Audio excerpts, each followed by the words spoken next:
In 1943, the Bengal Famine began, leading to the deaths of over 3 million Indians. The famine was not a natural disaster, but a direct result of British colonial policies. While India produced enough grain, Churchill's government diverted supplies to British troops and European allies. Ships laden with food sailed past starving villagers, exporting grain for the war effort. The British administration ignored local needs, prioritizing imperial interests over human lives. While millions starved in Bengal, Winston Churchill attended lavish dinners in London. Reports reveal he dismissed the famine with a cruel joke, saying, "The starvation of Bengalis is less serious than that of Greeks." His indifference was emblematic of British colonial racism. At one dinner, a photo of the famine lay ignored on the table as Churchill smoked cigars and laughed with aides. The disconnect between British opulence and Indian suffering was staggering.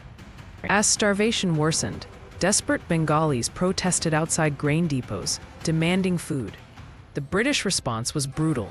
Soldiers armed with batons violently suppressed the crowds, leaving many injured or dead. The colonial administration labeled the protests as disorder and refused to release food stocks. This repression highlighted the British priority, maintaining control over feeding the starving. The famine was not just neglect, but an active policy of subjugation. British bureaucrats in India systematically ignored famine reports, redirecting resources to World War II. Files labeled India's rations were stamped "denied" as war supplies took precedence.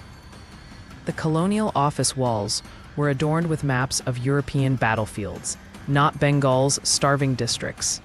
The famine was a calculated choice.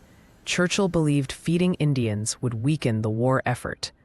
This was not incompetence, but deliberate policy. By 1944, the famine had left millions dead, their bodies piled in mass graves. The British government downplayed the crisis, with newspapers claiming the famine was overstated.